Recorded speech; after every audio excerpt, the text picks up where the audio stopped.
Hi guys, welcome to BNF Market. आज अलिकति पैसाको कुराकानी गरौँ ल। तपाई महिनाभरि काम गर्नुहुन्छ, महिनाको अन्तिममा स्यालेरी पनि हातमा आउँछ, तर आएको केही दिनमै हात खाली भइसक्छ। यो समस्या तपाईहरु मध्ये कसको होला?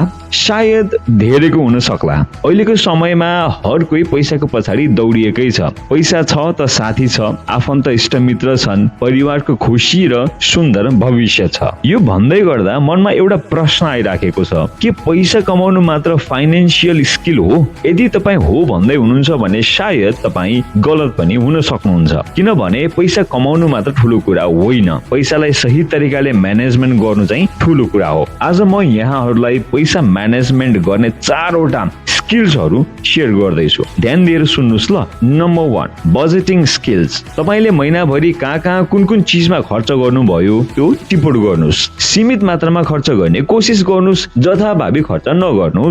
बचतलाई प्राथमिकता दिनुस्, अर्थात पहिला बचत गर्नुस् अनि पछि बल्ल खर्च गर्नुस्। एक हिसाबले यो गोल्डन रुल नै हो। नम्बर 2, सेभिङ ह्याबिट्स र गोल सेटिङ। इमर्जेन्सी फन्ड बनाउनुस् ताकि आपतकालीन अवस्थामा कसैसँग हात फैलाउन नपरोस्। शॉर्ट या लङ टर्म गोल प्लान गर्नुस् ताकि फ्युचर सिक्योर होस्। सेभिङ अटोमेसन, बचत गर्न सुरु गर्नुस्, अर्थात 6 महिनाको लागि इमर्जेन्सी फन्ड छुट्याएर राख्नुस्। Number 3, investing knowledge. सेकेन्डरी मार्केटको बारेमा, SIP, mutual fund, FD, insurance र रियल इस्टेटको बारेमा सामान्य जानकारी राख्नुस्। किनभने पैसा बैंकमा राखेर मात्र फाइनान्शियल फ्रीडम आउँदैन। नम्बर 4 र अन्तिम स्किल भनेको फाइनान्शियल साइकोलोजी र इमोशनल कन्ट्रोल, जस अन्तर्गत पर्ने भयो इमोशनल मैच्युरिटी, अर्थात कसैले दुःख देखायो भन्दैमा उलाई सापट्टि पैसा दिइहाल्ने बानी नगर्नुस्। ग्रिड कन्ट्रोल, आवश्यकता भन्दा बढी लोभी नबन्नुस्। पेशेन्स, धैर्यतापूर्वक कामको नतिजा पर्खनुस्।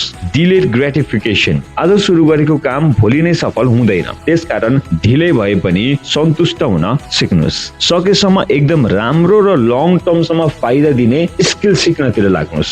बिजनेस र फाइनान्ससँग सम्बन्धित जानकारीको लागि BNF मार्केटलाई सब्स्क्राइब गर्नुहोस्। Thank you.